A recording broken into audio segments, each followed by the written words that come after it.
so da amana shine kai mana zaki Allah masu bidaka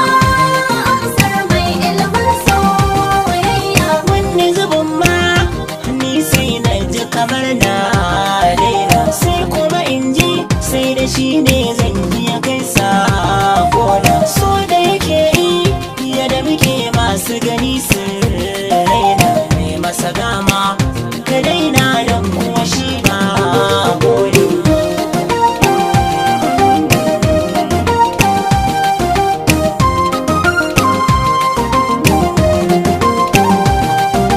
Tallaka ne kai tambaya so kwai sharan mai baiko ya shiga rumfa da buka kwai shi gidan mai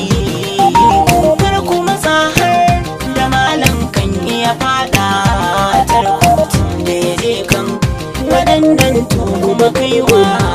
ne So da amana shine kai mana zaki Allah masu bidaka amsar mai ilimin soyayya. ni aniyata akan so har abada ban